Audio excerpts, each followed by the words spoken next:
Oi, oi, minha gente, está no ar mais um Identidade Geral. Quero te desejar uma ótima noite, viu? E que vocês aí sejam todos muito bem-vindos. Minha gente, lembrete importante aqui, hein? O Identidade Geral está também no ntplay.com, tá bom? E no YouTube da Rede Novo Tempo de Comunicação. Então, se você perdeu aí alguma edição do nosso programa, você pode correr lá nessas duas plataformas, tá bom? E ficar em dia com o nosso programa, combinado então? Hoje o nosso bate-papo é com o Denis Caldeira, que atua como membro do Conselho Consultivo do Museu de Arte de São Paulo. Ele que também tem uma carreira super consolidada, já passou aí por grandes empresas como Telefônica, Google, Facebook. Então você já pode imaginar que o Identidade hoje vai ser muito bom, muito legal e cheio de aprendizados. A gente vai fazer aquela pausa bem rapidinha e já estamos de volta com o seu Identidade Geral.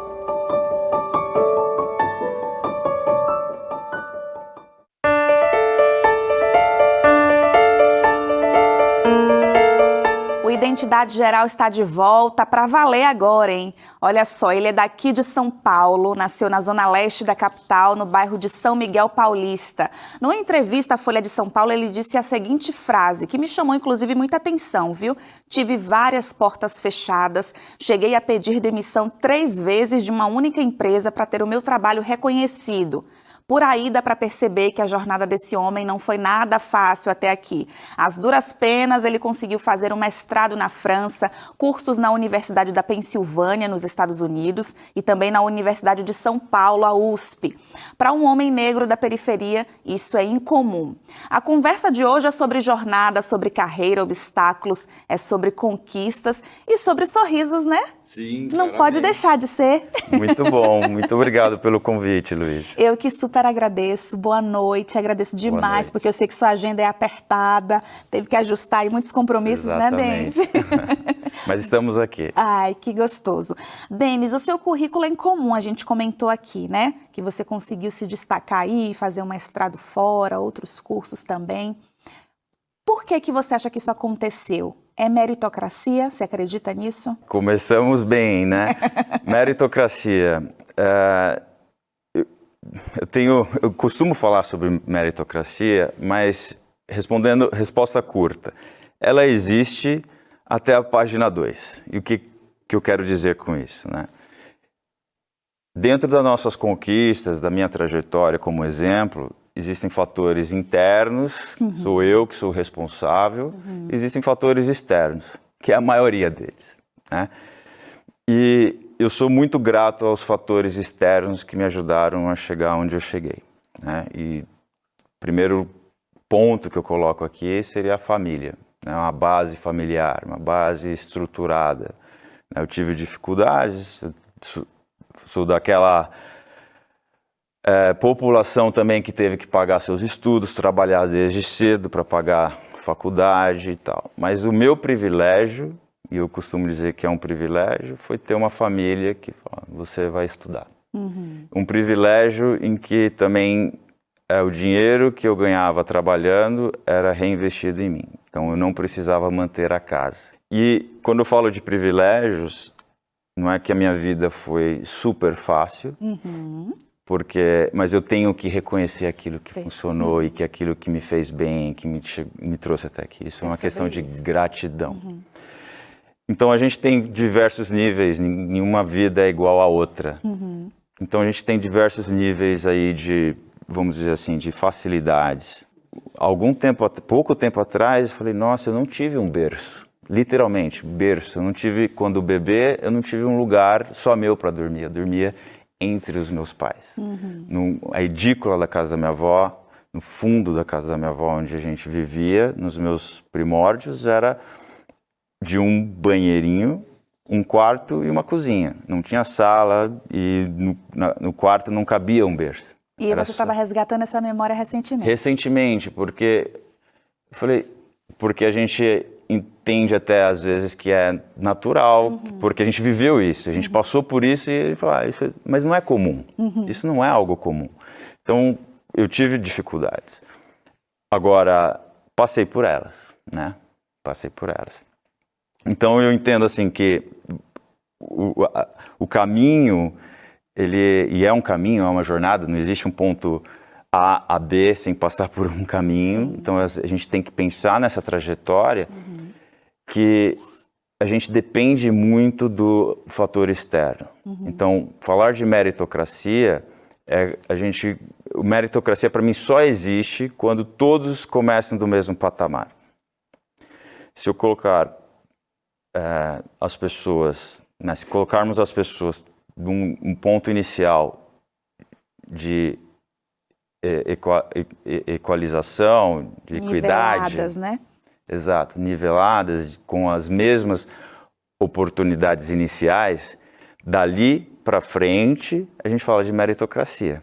Mas não tem como a gente falar de meritocracia se eu comecei de uma base negativa e muitas outras pessoas mais negativa ainda. E eu tomo como exemplo aqui ainda a minha história, a história da minha família. Eu conheci uma tia-avó que era foi filha de escravos. Olha só. Então, assim, a escravidão a gente está falando de 4 gerações, 4 ou 5, dependendo. Então, eu conheci filho de escravo dentro da minha família. E ela era analfabeta, né? Os meus avós, a minha avó conseguia escrever alguma coisinha, mas era analfabeta funcional, de ler e não entender.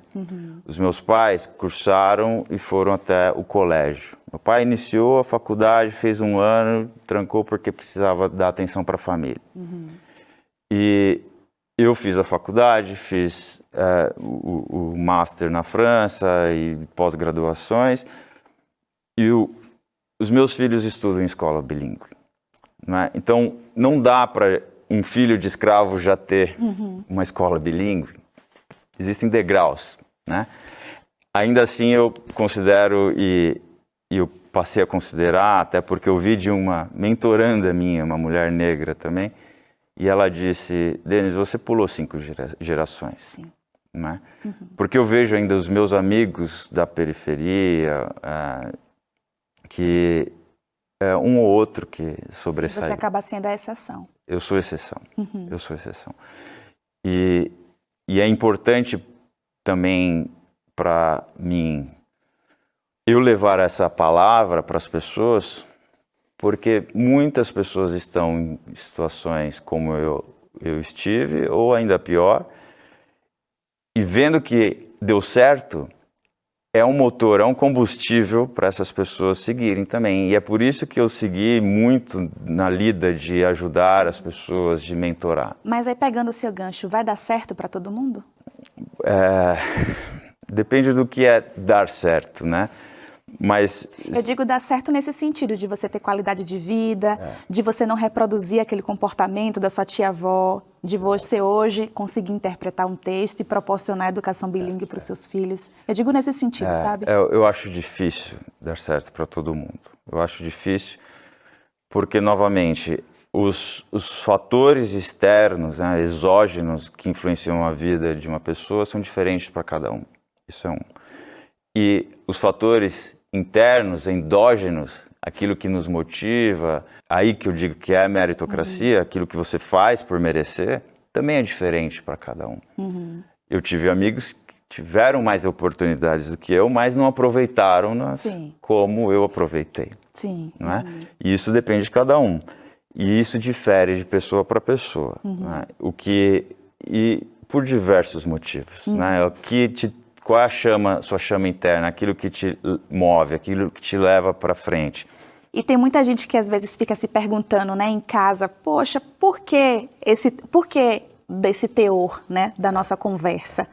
E aqui eu vou lançar para vocês algumas informações que não são a opinião da Louise, do Denis ou de outra pessoa, são dados, que é o quê? Os números mostram uma desigualdade salarial entre brancos e pretos. Perfeito. E a gente ainda tem atenuante quando é mulher, a depender da região, a gente também tem essa desigualdade.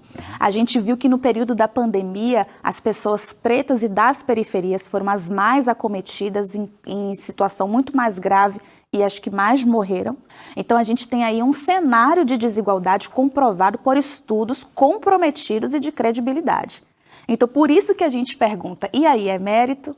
E aí o que fazer é igual para todo mundo, e aqui a gente precisa trazer essa reflexão. Eu, inclusive, me sinto como comunicadora na obrigação de trazer essa reflexão, principalmente como uma comunicadora cristã, porque a base bíblica é sempre a transparência e a verdade. E é por isso que a gente tem que trazer essas temáticas aqui para a gente crescer, evoluir, ampliar nossa perspectiva, é algo que eu sempre reitero aqui, e para que a gente veja a situação com clareza. E aí, quando você vê um cenário como esse, tem um vídeo seu no YouTube que a gente caça tudo sobre a vida do entrevistado aqui, né? Percebi. E aí tem um vídeo seu que você estava falando, inclusive, foi num dia específico, deixa eu dar uma coladinha aqui, foi o Dia da Liderança Negra. Você se lembra desse vídeo? Tem um vídeo no seu canal, você fez uma palestra sobre a sua trajetória também, nesse dia específico da liderança negra, em 2017. E sabe o que eu mais gostei? Dos primeiros segundos, que você entra animadaço no vídeo, né? E eu sou assim, animadona. Mas como manter o ânimo diante desse cenário que a gente discutiu até agora? Eu acho que não tem outra forma. Se você quer viver, para mim, é isso. É você colocar a sua energia, o seu presente, o seu momento, a sua energia no momento. Aqui é muito difícil isso na prática, mas é um exercício consciente de eu estar aqui para você, para os espectadores. Esse é o meu momento aqui agora. Eu não quero pensar nos boletos que eu tenho que pagar aqui. Então a gente dedicar o que eu posso oferecer do meu melhor, o melhor do Denis aqui para você e para a audiência. É isso que me faz ir para frente também, né? É um dos fatores. Assim. Então eu sempre falo do capricho, aquilo que a gente se dedica em fazer, ou se predispõe em fazer, por que não entregar o nosso melhor ali? Né? E eu vou dar um exemplo entre o capricho que cada um pode fazer, não é necessariamente fazer uma obra de arte. Denis, eu posso pedir para você gravar esse capricho? Que a gente vai ter que ir para aquele intervalo. Tá bom. É bem rápido, mas não esquece, então deixa eu até anotar aqui, capricho. E você fica caprichadinho aí na sua casa, no seu sofá, na sua cama, conversando aqui com a gente, que daqui a pouco a gente volta.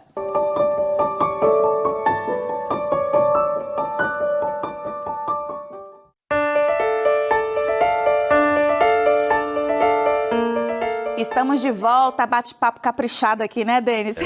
Você estava falando sobre isso, sobre a nossa entrega, sobre essa ser uma motivação para a gente enfrentar esse cenário, né? Exatamente. E aí, comentando um pouco sobre capricho, Luiz, aquilo que a gente coloca nosso todo, nosso potencial ali, 100% da gente no presente, naquilo que a gente está fazendo, não é? Eu tentei desde cedo na minha carreira, e cedo mesmo, eu lembro em 1997, já entregando um pouco a idade, eu era estagiário do antigo da Telesp, antiga Telesp, sistema Telebrás, e eu, como técnico ali de eletrônica, eu soldava alguns componentes numa plaquinha, e eu falava para mim, eu quero fazer a solda mais perfeita, e eu vou praticar isso daqui até eu fazer a solda perfeita e mais rápido do que os outros estagiários, por exemplo. Mas você se sentia, entre aspas, pressionado a fazer com tanto capricho pela questão racial? Talvez não. Assim, não, eu preciso me autoafirmar, preciso provar. Eu sempre tive essa questão de competição comigo mesmo. Entendi. De eu fazer o melhor, de eu buscar o melhor.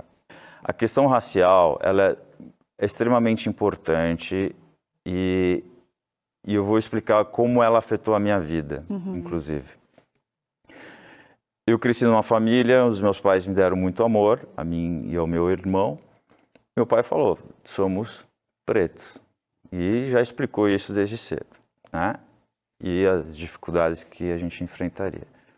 Mas, ao mesmo tempo, eu cresci num lar em que tinha um incentivo a uma autoestima elevada.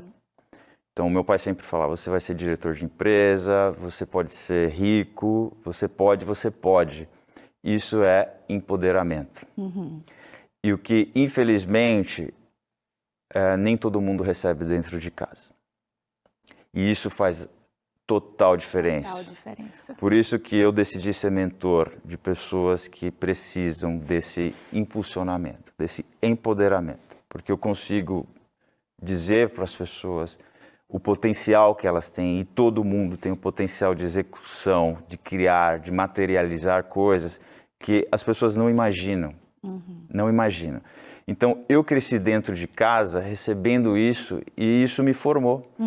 O racismo acontecia sempre, mas eu era cego com relação ao racismo. Eu só fui perceber o racismo que acontecia comigo no meu passado depois de adulto, alguns anos atrás, que eu comecei a entrar nessa causa.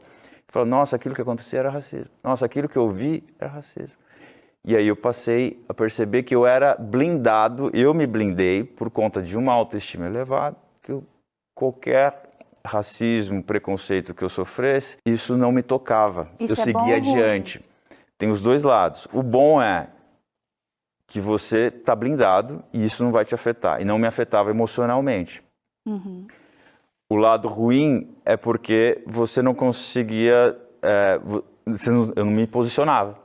Não é? E a gente precisa se posicionar com relação a isso. Hoje eu me posiciono de um outro patamar, né? Um patamar, inclusive, de, né, socialmente melhor, financeiramente melhor, educacionalmente melhor, então com mais propriedade, inclusive para fazer isso. E aí, graças também a toda essa base, você conseguiu chegar a grandes empresas, né? Exatamente. Não é qualquer um que chega lá no Facebook, no Google. Exatamente. Chegou a pedir demissão para ser reconhecido. Como foi isso, Denis? Pois é, então existem a estrutura organizacional de muitas empresas, na verdade, da maioria delas é muito falha ainda, né, de reconhecer a competência das pessoas. A gente sabe que existe em muitas empresas questão política interna e você tem que gastar muita energia fazendo essa política, né? E eu sabia do meu valor, do que eu entregava, dos resultados. Então, às vezes que eu pedia a conta dentro da empresa, foi porque eu entendia o meu resultado, o meu valor, e pedia reconhecimento. Sim. Né? Ora por a primeira não foi nem um reconhecimento salarial, nem de promoção. Um gerente de uma outra área falou, Denis, você não gostaria de vir trabalhar comigo? Eu falei, gostaria e gosto muito do que a sua área faz, gostaria sim. Então, conversa com o seu gerente. Conversei com o meu gerente, ele falou, não vou te liberar. Nossa. E aí eu falei, se não tem espaço para mim lá, também não vai ter aqui para mim, então eu prefiro sair. E isso causou um desconforto, aí o gerente ainda com uma questão de ego falou, então eu vou falar com o RH, você vai embora. Eu falei, tá bom, espero lá na minha cadeira. E aí deram alguns minutos, ele falou, a partir de amanhã você está na área que você escolheu. Para mostrar, só para entender que eu realmente estava ali entregando o resultado, né? Por que precisar chegar nessa situação? E aí que eu falo que às vezes a gente tem que se posicionar. Mas eu sei que é difícil colocar o cargo em jogo assim. A gente precisa ter... não é todo mundo, né? Porque falando um pouco, talvez nessa palestra aqui, nesse vídeo que você viu, eu falei um pouco dos ciclos viciosos que minha família tinha, de não conseguir emprego e tal. E eu queria sempre para mim a liberdade. E uma das formas de liberdade é buscar empregabilidade. Então, as minhas escolhas na minha carreira também foi para que eu aumentasse a minha empregabilidade. O que é isso? Ser bem quisto no mercado, que as empresas me quisessem. E foi assim que eu cheguei no Google, por exemplo. Eu saí da Telefônica para o Google porque eu virei um gestor de orçamentos. Orçamento não é uma coisa legal de se fazer, só mexer com número ali, despesa e fazer controle. Mas quando teve uma reestruturação na Telefônica, o meu gestor falou, você quer ir para BI, que é inteligência de negócio, ou você quer ir para orçamento? Eu falei, eu quero inteligência de negócio, mas vou para orçamento porque é o que vai me dar mais empregabilidade. Então, as escolhas que a gente faz na vida pensando no longo prazo, são essenciais, não só no curto prazo. Falando sobre empregabilidade, um assunto também que você sempre reforça é o afroempreendedorismo também, né? É uma questão que a gente tem falado muito. Nesse período de pandemia, muita gente, inclusive, saiu dos seus postos de trabalho, com o fechamento de tudo, e abriu seu próprio negócio. E no estudo Empreendedorismo Negro aqui no Brasil, realizado pela Aceleradora de Empresários Negros, que é a Preta UB, empreendedoras e empreendedores negros movimentam, olha só, 1,7 trilhão por ano aqui no Brasil, mais da metade. E por que está ressaltando isso? Porque é importante a gente valorizar esse público empreendendo e perceber que esse público gera renda, gera postos de trabalho e que por isso merecem sempre um incentivo. Então, cerca de 51% dos brasileiros, pouco mais da metade, empreendem e são pretos ou pardos. Desse montante, 52% são mulheres. E o afroempreendedorismo, gente, aqui no Brasil é uma maioria feminino, né? A gente viu aí que 52% são mulheres, mas tem um quê a mais. É um empreendedorismo solitário, porque não tem muitas vezes acesso ao crédito, não tem um apoio para fazer ali o planejamento, o plano de negócios, é fortemente ligado ao comércio, então muitas vezes a gente tem essa crise, esses picos do comércio, é uma área muito instável da nossa economia. A gente tem aí também um lance na comunicação e na indústria dos cuidados. E segundo uma pesquisa, 62,25% dos entrevistados tem entre 25 e 44 anos, uma margem bem significativa, né? Exato. E muita gente busca empreender porque não tem essa empregabilidade, porque não tem esse posto de trabalho, né? 61,9% dessas pessoas possuem ensino superior completo ou mais. Então tem gente que fala assim, mas não consegue trabalho porque tem qualificação? Sim, tem qualificação. E o detalhe é que apenas 15,8% possuem renda familiar maior, né, a 6 salários mínimos. Isso significa que a necessidade financeira é o principal motivo para a gente abrir esses negócios. Então, a escolaridade não determina um lugar de oportunidade socioeconômica, viu, gente? Quando se trata da população negra aqui no Brasil. Exatamente. A população negra representa 56% da população do Brasil, que compreende pretos e pardos, né, segundo o IBGE. Que se autodeclara, ainda tem esse lance, né? Porque tem gente que não se percebe. E eu fiz questão de reunir, eu reunia muito pequenos empreendedores, eu passei pelo Google, trabalhei com pequenos e médios empreendedores, no Facebook também fui cuidar dos pequenos e médios empreendedores para toda a América Latina. Dentro do Facebook eu tive sessões que eu reunia esses empreendedores e sessões que eu reunia só empreendedores negros. O desemprego acarreta em empreendedores, porque eu não tenho o que fazer, eu não tenho trabalho, eu preciso ganhar o sustento de algum lugar, eu vou empreender. Empreender sem estrutura nenhuma, sem saber, porque é a única opção. Então, a questão financeira é a principal delas. Então, às vezes é aquela rescisão do emprego, um empréstimo, e aí sai de qualquer jeito, tentando se virar para ganhar o ganha-pão. Mas a maior dificuldade do empreendedor, do pequeno empreendedor, é fazer a gestão financeira do fluxo de caixa, né, do ativo circulante ali. Só que uma outra questão, e particular para o empreendedor negro, é porque a periferia, eu falando, por exemplo, de São Paulo, onde a gente tem a maior parte da população negra está na periferia por questões sociais, tem uma dificuldade de vender para os brancos, por exemplo, ou para outras pessoas, porque é difícil sair da periferia com seu negócio e é difícil outra audiência, outra população ir até a periferia para consumir dos empreendedores negros. Então fica muito limitado a periferia. Nossa, importante isso, essa consideração. É lógico que o negócio digital tem mudado bastante isso, né? Então, porque não tem fronteira, né? Não tem fronteira, né? Mas ainda assim existe preconceito, né? Então, de comprar de um empreendedor da periferia. Ai, Denis, ouvi uma coisa aqui no meu ponto triste. Precisamos encerrar. Ai, meu Deus! Vamos fazer o 2? Vamos. Identidade 1 e 2? Vamos.